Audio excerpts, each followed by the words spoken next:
Iran says it has launched a massive wave of drone strikes targeting Israel and US military bases in the United Arab Emirates and Kuwait. Iranian state media says the attacks targeted facilities including Al Minhad Air Base in the UAE and a strategic site in Israel as the war enters its second week.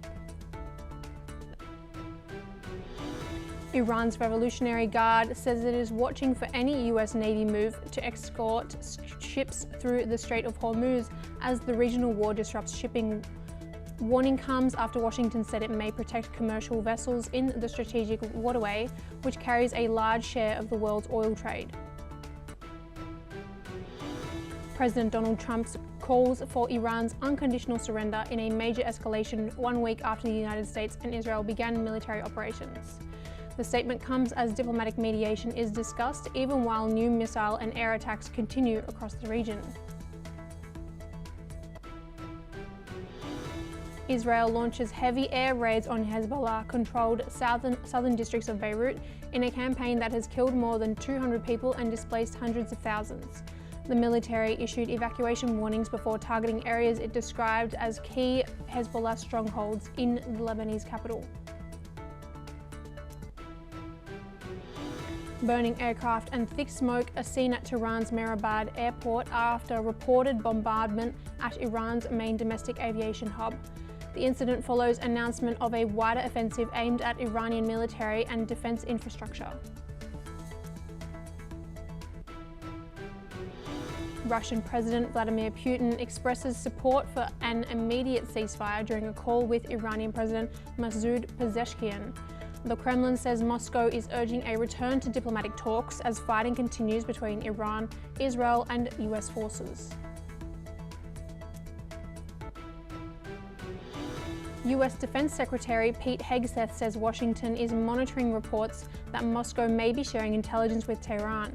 He says any developments are being factored into American military planning during the current regional conflict. Saudi Arabia says its defences intercepted 6 drones heading toward a major oil field and a ballistic missile targeting a military facility. Authorities say the projectiles were aimed at the Shaybar energy site and Prince Sultan Air Base, which has hosted US Air Force operations. The US Central Command has released video footage showing what it claims are airstrikes on Iranian targets as the conflict enters its second week. The footage includes strikes on buildings and a stationary vehicle, although the location and date of the strikes have not been independently verified. US Central Command confirmed that over 3,000 targets had been struck in the first week of Operation Epic Fury, with no signs of slowing down. President Donald Trump has demanded Tehran's unconditional surrender, while Iran continues to describe the conflict as an unprovoked attack. Eyewitness footage has shown fires and smoke rising near Tehran's Mehrabad airport following reports of airstrikes. The footage, which was verified through satellite imagery, reveals dark skies lit by flames. NASA's FIRMS system detected thermal activity in the area. Iranian media confirmed that heavy air attacks targeted the airport. The ongoing conflict continues to escalate as tensions remain high with no clear end in sight. Now, joining us live, we have Saul Sadka, who is a political commentator located in Tel Aviv, Israel. Saul, thank you so much for joining us again today and being back on the show. Now, what are your thoughts on Trump's call for unconditional surrender from Iran after only 1 week of war? Is he possibly getting bored of the conflict? That would certainly be one perspective, but I wouldn't endorse it. Certainly, Trump is not in any position to say anything other than immediate and a complete surrender from the Iranians. The Iranians have suffered more as we mark. It's exactly 7 days since Khomeini was assassinated and the war began. He has achieved more in 7 days than any leader in a war has ever achieved in 7 days. To recall some of the things he's achieved, he's killed the leader, he's killed most of the leadership, most of the senior leadership are dead. He has destroyed the vast majority of Iran's ballistic missile capacity, launchers, missiles.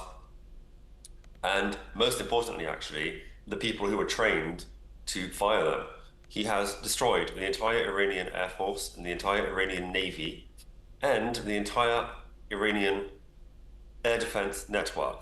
And as a result, Israeli and American jets are flying unhindered all across the skies of Iran, and not just little jets, but giant bombers, 70-year-old bombers like the B-52, as big as a 747, dropping hundreds of tons of bombs on every mission. So, no, the success of the Americans and the Israelis in these 7 days in degrading Iran's capabilities is so total, so unprecedented in the history of war, that certainly there's no way that Trump is going to walk away from this with anything than a complete achievement of his mission goals, which, if you will recall, was the complete ending of the Iranian nuclear program and their ballistic missile program, and cutting off Iran from their regional proxies, ensuring they can never fund them and support them again.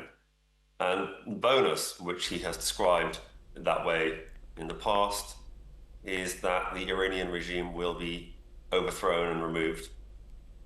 And the truth is, while that might not be the result of this war, although it may be, that is the inevitable ultimate result that will come out of this as an upshot, if not immediately, then in a few months or years, only because once Iran has lost all their toys, which they pretty much already have and continue to lose, and within another week is my guess, there really won't be that much left in Iran to bomb anymore. And the United States will start to draw down its forces to some degree. Once that's all gone, then the Iranian regime no longer have the wherewithal to oppress their people in the same way. And the next time they rise up, because, for example, there's no money or there's no water or no electricity or no gas, all of those things are currently true, by the way. And once that happens again, there's another riot, another set of uprisings all across Iran at some point in the near future or the medium term. The Iranian regime will be unable to suppress them in the same way as they were 2 months ago, when they killed more than 30,000 people with bullets in the head, and that will be the end of the regime. That seems to be Trump's outlook, that the main thing is to achieve his missions, which is to completely defang the regime, make them harmless to the external world, and allow the Iranian people to overthrow the regime. There is also evidence that armies on Iran's borders, such as the Kurds in particular, are being encouraged to move in and start the battle against the Iranians. We will see if that pans out. Yes, the Kurds would be a factor to watch in the future, definitely so. Now, just picking up on something that you said earlier, you were saying that with Trump's objectives, it's kind of to defang the regime so that next time that there would be an uprising, they wouldn't be able to repress the Iranians, and therefore perhaps a revolution in that type of manner. Is it your perspective now, after the events of the last week have played out, that what we will see after this war has finished is rather a defanged regime rather than a changing government? I don't know. It might be a 50-50 proposition. But whichever way it happens, as we mentioned, whether or not this war ends with the Iranian Ayatollah regime on its knees, humiliated, incapable of rebuilding, because they're constantly going to be under American and Israeli eyeballs if they try, for example, to rebuild a factory to make missiles, or they try to start their nuclear program, or if they try to send money to their proxies again. Any of those things will lead to immediate strikes. There's no longer any deterrence to prevent a regular overwatch and attrition strikes from their enemies. So, seeing as that's the case, then they can never rebuild in any significant way. And their people, in general, about 80%, as far as we can tell, truly hate them. And certainly that has gone up since the war started, because it has been a humiliation for them.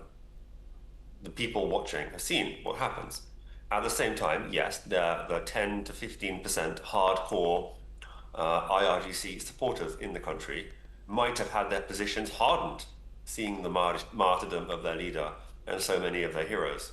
So there might be that division. That's something to consider. However, with a majority of the population against them, it's inevitable that at some point in the near future, a vastly weakened regime will be overthrown. The only question really is, does it happen now under essentially a direct Israeli and American and no-fly zone that they've imposed? In other words, for example, imagine there was a protest, for example, in the city of Isfahan. And we've already seen there are people all over social media. And once in a while, they manage to get a tiny minute of internet connectivity. And instead of messaging their family, they are messaging people abroad. They are posting on Twitter and on Facebook with the coordinates of where the IRGC men in their town are currently hiding out, because of course they're not spending any time near their usual stations because they know those are liable to get blown to bits any minute. So there are people on the ground in Iran, many of them, millions, who are cooperating with people outside Iran to allow them to know where the IRGC guys are. Now imagine there was a protest. Imagine that people rose up. Now, of course, those protesters are going to be essentially calling in airstrikes to support themselves from people abroad, from America and from Israel. At that point, those protests will probably succeed. And well, it will remain to be seen if this happens, but that's definitely a possibility, and if not, in the future. And essentially, inevitably. Because there's no way the Iranian people can continue under this regime in the long run. They've destroyed their lives, and it's only going to get worse after this war. Yes, so They're only going to be in even more dire poverty than they already are. yeah. Please stay with us as we move to our next update on these developments. The foreign ministers of the Arab League will hold an emergency meeting on Sunday to discuss Iranian attacks on several of the group's members. According to reports, the meeting, which will be held via video conference, was requested by Kuwait, Saudi Arabia, Qatar, Oman, Jordan, and Egypt. Israel's military has reported that over 80 fighter jets conducted a major wave of airstrikes on Iranian military sites across Tehran and central Iran on Saturday. The strikes targeted key infrastructure, including missile launchers and a military academy used by Iran's Revolutionary Guards. Israel described the academy as an emergency asset for military operations, making it a legitimate military target. Other facilities struck included an underground command center, missile storage, and launch sites aimed at reducing the threat to Israel's territory. This marks one of the largest Israeli raids since the regional conflict began on February 28th. Joining us again, we have Saul Sadka, who is a political commentator in Tel Aviv, Israel. Saul, what types of things could we see being discussed in this upcoming Arab League meeting? Of course, there's the subjects of defence, the oil markets, of course, which are very important to the countries in the Arab League. But are there any other factors that would not be obvious that they perhaps might discuss?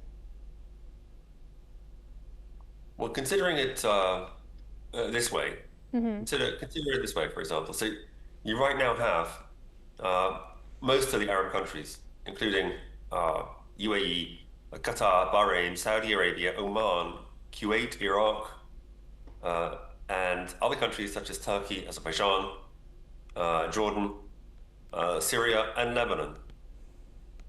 They have all been attacked directly at this point by the IRGC. So, and this seems to have been the act of the dead hand of the Ayatollah, who left instructions to this effect.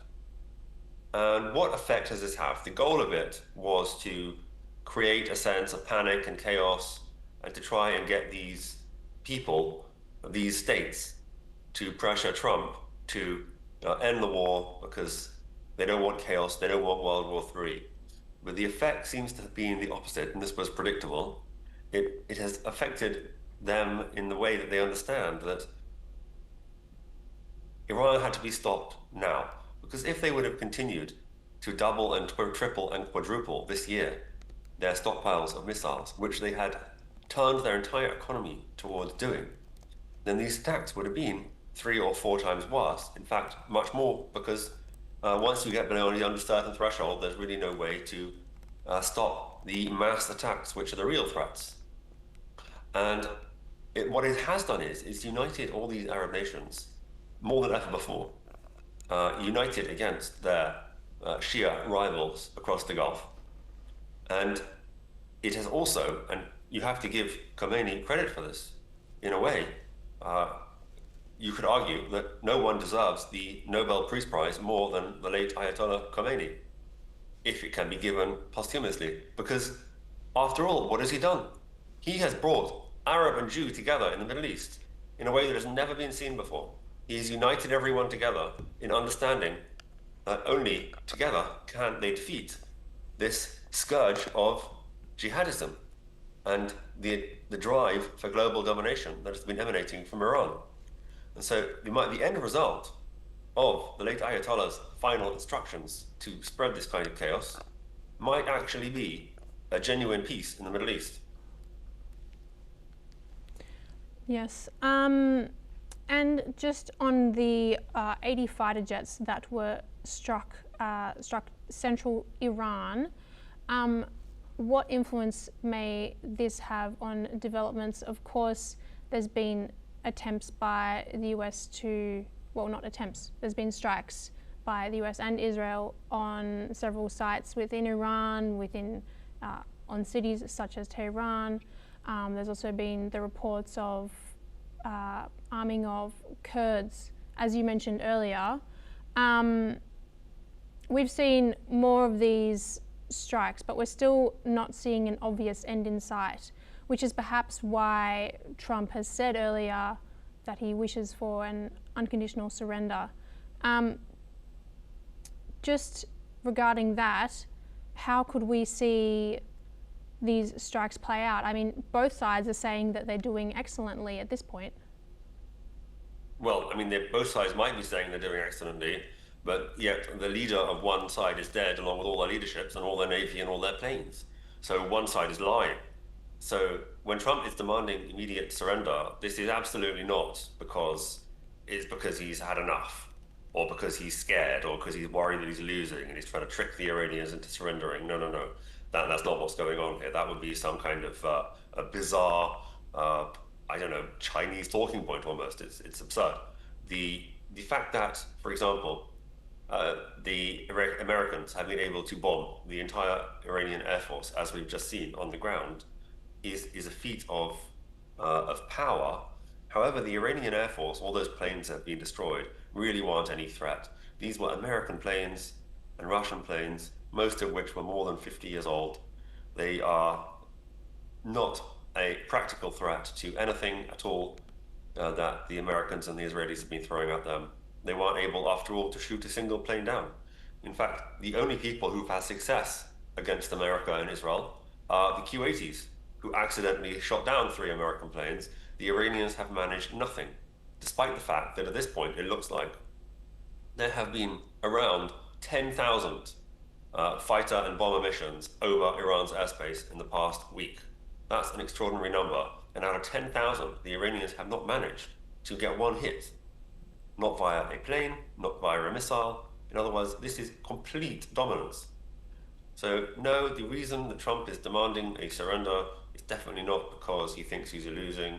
Quite the contrary, it's because he recognizes that he doesn't need to offer the Iranians anything anymore. And in fact, there's really nothing the Iranians could offer him, because the ballistic missile program is on the verge of complete destruction. There's a small amount of it left. They're only able to fire off a few of them at a time, and a few of them at a time pose no risk because a few at a time are easily intercepted.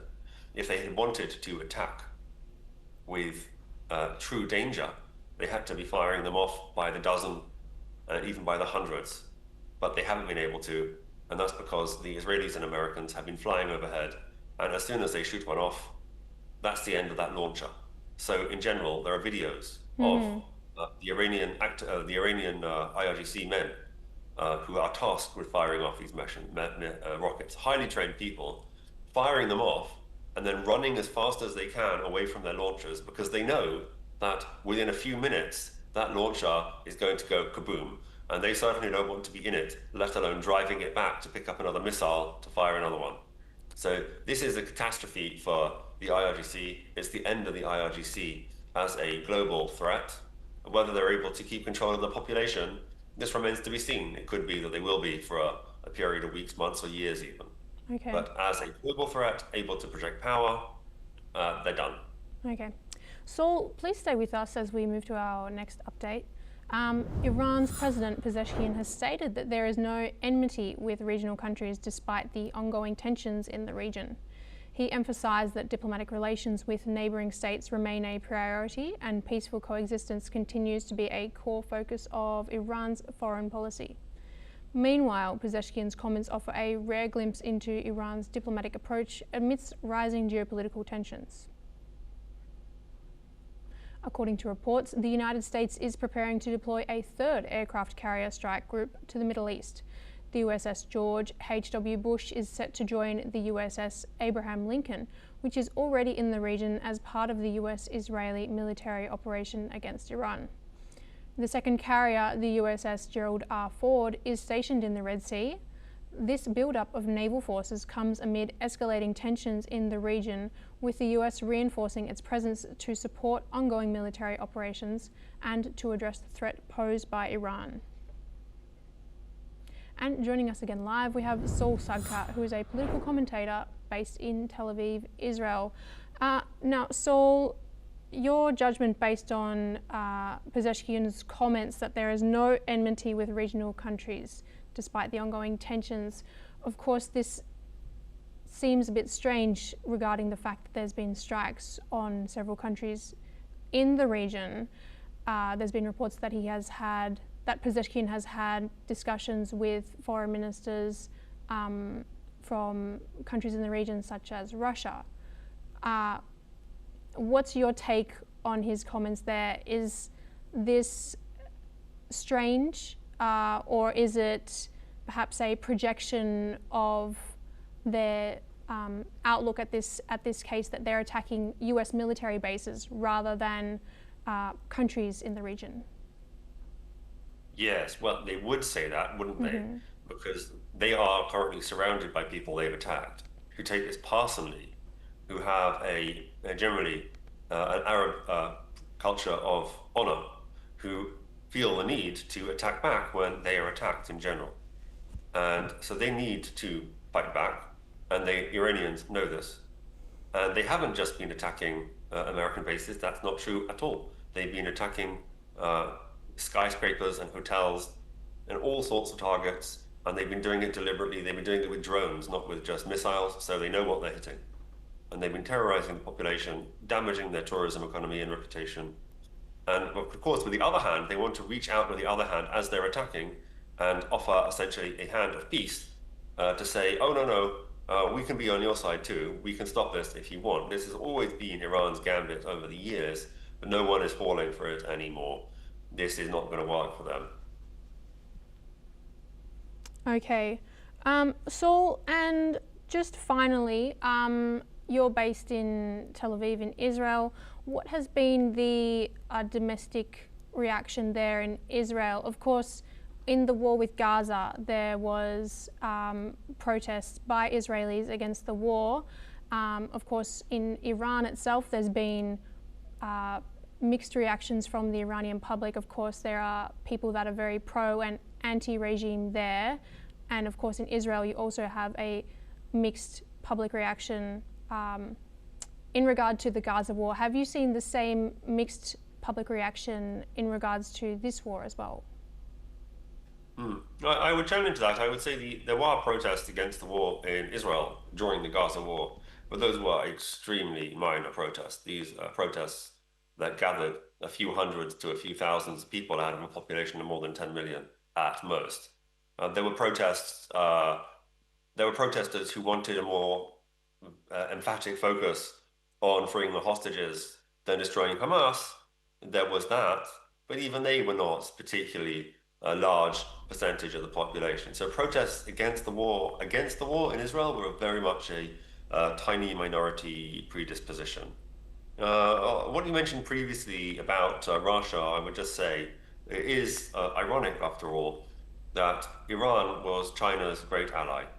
As we have seen, because of Russia's own geopolitical mistakes, its now more than 4-year war against Ukraine, it has been totally unable to help its ally in any meaningful way.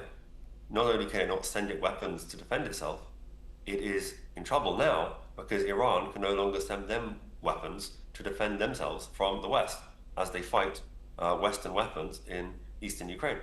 And we saw the same thing a year or two ago when their ally Armenia, who was part of a Russian protection pact, was left dangling when they were attacked by Azerbaijan and lost a portion of their territory with 200,000 people, which was then completely cleared of the population for the benefit of the Azerbaijanis. So the Russians are completely unable to help their allies or affect any kind of meaningful change in the world anymore. And that's a direct result of their terrible errors. And it's going to leaves the view that we live in a multipolar world dead. There is no longer any multipolar world. There is a single pole in the world, and that pole is the United States. And everyone else is gradually going to realize that and fall into line. The Russians are now essentially dependent on nobody. They are isolated. And now that Iran is taken off the chessboard as a political power player, and in future, any petrochemicals that come out of Iran, which have been generally heading east towards India, but mostly to China, all that oil and gas will be going through American mediation, just like the oil and gas coming out of Venezuela now is. So the upshot is that China is going to be dependent on the United States for their power generation capacity. And there is no such thing, there's no concept in the world where you have a superpower, which China would like to be, that is dependent on another superpower for its energy production. So the idea that we have two superpowers in this world right now is over. It wasn't really ever true.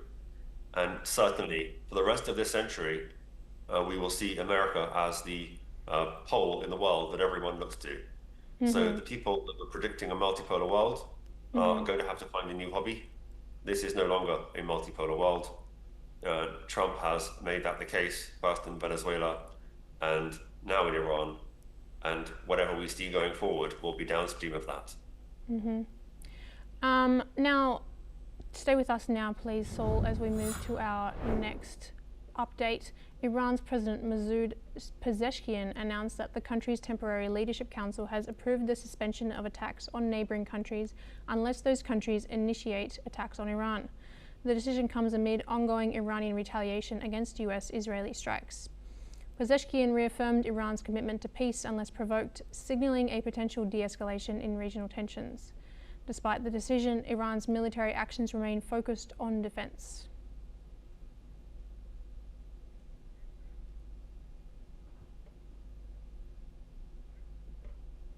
US military investigators are looking into the possibility that US forces were responsible for a deadly strike on a girls' school in southern Iran, which resulted in the deaths of at least 150 children.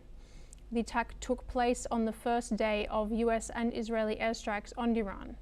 According to reports, the school, located near an IRGC compound in Minab, was struck by multiple air-delivered munitions. Investigators have yet to confirm the type of munition used, and it remains unclear who exactly is responsible for the attack.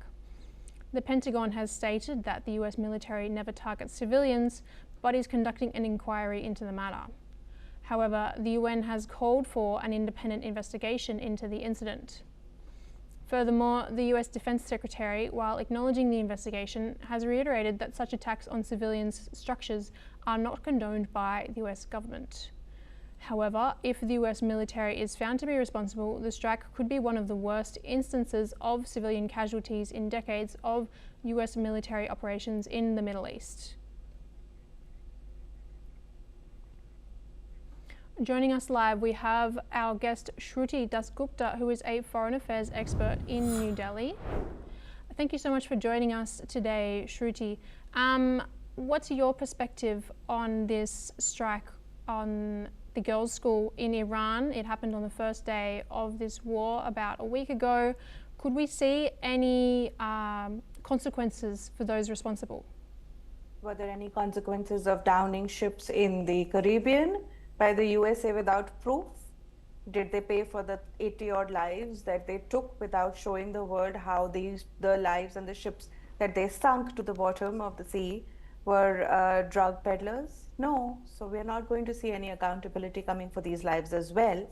The fact that such a news is in forefront also is contradictory to the fact that Iran itself is hitting urban centers and causing loss of life in civilian areas, which are not being talked about. One, because the nations that are being hit in their urban centers, like their international airports, like their hotels, they do not want to help Iran feel a sense of victory by causing the damage that it has caused. And so the casualty numbers are at best guessed at rather than given an approximate number that via official sources. So these nations are not able to beat their chest and cry about the casualties.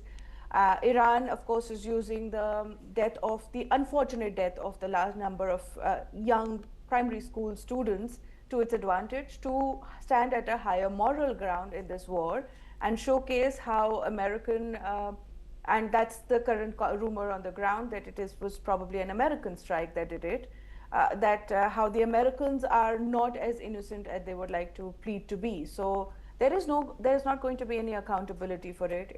There have been a large number of precedents that have been broken in these past 7 days in war dynamics as such. There is loss of life, there's injury to civilians. That is unfortunate part of the urban warfare that we've been witnessing for the past 4 years, whether it is Ukraine and Russia, or whether it is now Iran, or whether it is Israel and Gaza. No matter where it is, it's always part of urban warfare, and civilian casualties are unfortunate truth of such a scenario. Mm-hmm. Shruti, please stay with us as we move to our next story. Several investor trips to Venezuela are scheduled in the coming weeks as interest in the country's post-Maduro opportunities rises. Organisers, including Transnational Research, Orinoco Research and Signum Global Advisors, are set to guide investors to meet with Venezuela's top politicians and business leaders. Venezuela's energy reserves and the US's backing are attracting attention, though concerns about political and economic stability remain. While some hedge funds and bondholders have committed, others, like Gramercy funds, are still cautious, waiting for further normalization. The US government is also showing strong interest, with officials recently meeting Venezuelan leaders. However, sanctions remain a significant barrier for many potential deals.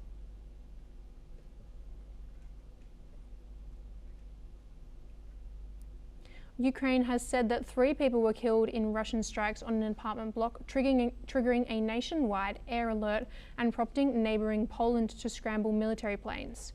Kharkiv Mayor Igor Terekov said that rescuers found the bodies of 3 people in the rubble of the residential building in the Kivivsky district of Kharkiv. According to reports, 10 people were wounded in the attack, including 2 boys aged 6 and 11 and a 17-year-old girl. Let's listen into what Igor Terekov had to say. От хочу сказати, що було пряме влучання ракети в житловий будинок, 5-поверховий житловий будинок. Практично він вщент зруйнований. Зараз тривають пошуково-рятувальні роботи. Попередньо під завалами знаходяться 5 людей, але зараз туди добратися неможливо, бо йде дуже сильна пожежа. Крім цього, пошкоджений об'єкт критичної інфраструктури, поряд розташовані будинки пошкоджена школа, яка тут теж поряд розташована. Поки що на цей час остаточної інформації більше я не можу сказати. Joining us again live, we have Shruti Dasgupta, who is a foreign affairs expert in New Delhi. Now, Shruti, of course, another story there of innocent lives lost in conflict. Are we seeing the attention now lessen between Ukraine and Russia with this new war between Iran, Israel, and the United States? And what do you see as possible factors that will interact between these two wars? Could Russia perhaps benefit from the lack of oil coming out of the Gulf, or will it be a net negative as they lose those weapons connections? The US has also asked Ukraine for support in shooting down missiles. So what other interconnections could we see between these two conflicts? Well, the first conflict between Ukraine and Russia is in its 5th year, so they are now combat-ready modes. They have experience driving how to deal with this current warfare format. So both nations are very well equipped to guide any partner nation. Beyond that, isn't it funny that in Trump's war, Putin presents himself as a peacemaker and an influence, and in Putin's war, Trump presents himself as the peacemaker, and the both of them are happily bombing away at each other's enemies. The hostilities continue on both fronts. What are the intersection points? First is the weapons. I do believe, though they are trying to deny the reality of it, I do believe a large cache of armaments that were meant to help Ukraine are now being delivered to the Middle East, because there the conflict is wider, a larger number of partners are under attack, and USA remains to be the only committed force there, while France and UK are sitting on the fence, working as defensive partners rather than engaging in active combat. So there is going to soon be a moment where Ukraine might find itself grasping at straws, because the flow of arms and ammunition would probably be impacted. Zelensky has, of course, said that I would help any partner nation, and has decided to help the Middle Eastern nation deal with Shahed drones, but that just basically means that Zelensky is willing to supply his combat equipment that he uses extensively to fight the Shahed drones that come from across the Russian firing lines to help Iran. So there is not enough production capacity in Ukraine to support its own war and then go ahead and help the Middle Eastern nations. So at best, what he could do is sell the technology, but even that manufacturing will take time. So that is just plain rhetoric, hoping that if this war turns into a prolonged conflict with years and years into it, maybe his role would then become more important. Russia, of course, is having a lovely time laughing itself to the bank, because now Russian oil is in high demand. India has been pulled in to help stabilize global oil price rises, and Russian oil is no longer taboo, at least not for the next 30 days. So Russia is, of course, having a very hearty laugh at the Ukraine's attempt to try and control its energy-based economy. So it's a win-win situation for Putin, because he now presents to the world himself as a mediator of peace. He's able to make money out of the oil, although he has risen prices, but it's still quite discounted, at least for India, according to the Brent oil price of crude. So he's still making a whole lot of profit. He's able to funnel the money into his own war against Ukraine, while Ukraine is only able to present its expertise on the table to fight Iran, which may not actually become, a plan of action, at least not immediately, since it cannot afford to divert its own arms supply that it generates itself towards its Middle Eastern partners. So expertise is the only thing Zelensky is offering right now. And so these point of conflicts are funny. It's going to be a mess to say the least. The peace talks have been postponed because UAE, that was going to host it, its airspace is as of now restricted. So there is no sense of closure to that war. It is now going to go into another march. March offensives are often something that we've seen in this particular war. So we can look forward to more aggression across the firing lines from both nations while they continue to preach peace to the Middle East. Okay. Shruti Dasgupta, it's been a pleasure to have you on the show again. Thank you so much for coming on. Now, moving on to our next story, my colleague and senior editor Uday Pratap Singh has spoken to Carice Witter, founder of Signal Group, about the current situation in Israel, the necessity of the strikes, Iran's retaliation, and the Indo-Israel partnership. They also discussed the ramifications of the Modi-Netanyahu meeting and the cooperation areas going forward post-Modi visit. All this and more at the Raisina Dialogue being held in India's capital, New Delhi. Let's take a look. Well, joining us now, NewsX, on the sidelines of Raisina Dialogue 2026, we have with us Carice Witter. She is a founder and executive director for Signal Group Israel. Welcome to India. Thank you very much for speaking with us today. Since you are from Israel, I have to ask you how your friends and family are, and also great that you could make it physically here to New Delhi despite the conflict. Thank you so much. I'm very happy to be with you and to be here in Raisina. The only reason I can is because I'm joining from our Indo-Pacific policy trip, where we were visiting Tokyo, Korea, Philippines, and now Raisina, where this is our Global Israel Initiative, which has to do with China and the Indo-Pacific, China's backyard. I could not have made it had I been in Israel, because the entire region airspace is shut down due to rockets and missiles and drones from Iran covering that entire region. And I heard from the Raisina hosts that over 1,000 people have not been able to make it from that region and those who are going to pass through the region due to this shutdown of airspace, which is unprecedented. At home, our people, my family and friends, who I'm in touch with very regularly, have been living to a great extent in shelters. And in some cases, those shelters require people to go out of their apartment, down the stairs, out the building, and into a parking lot next door, because the law that instituted a requirement for shelters in every single home only started in 1993. So it's been very disruptive.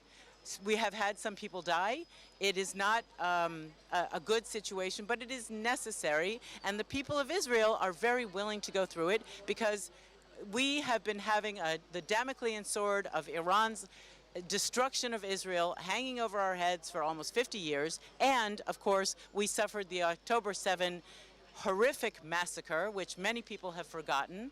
And for those reasons, because Hamas has said they would continue to carry out that attack over and over until they put an end to the Israel people, we are okay with dealing with the attacks from Iran.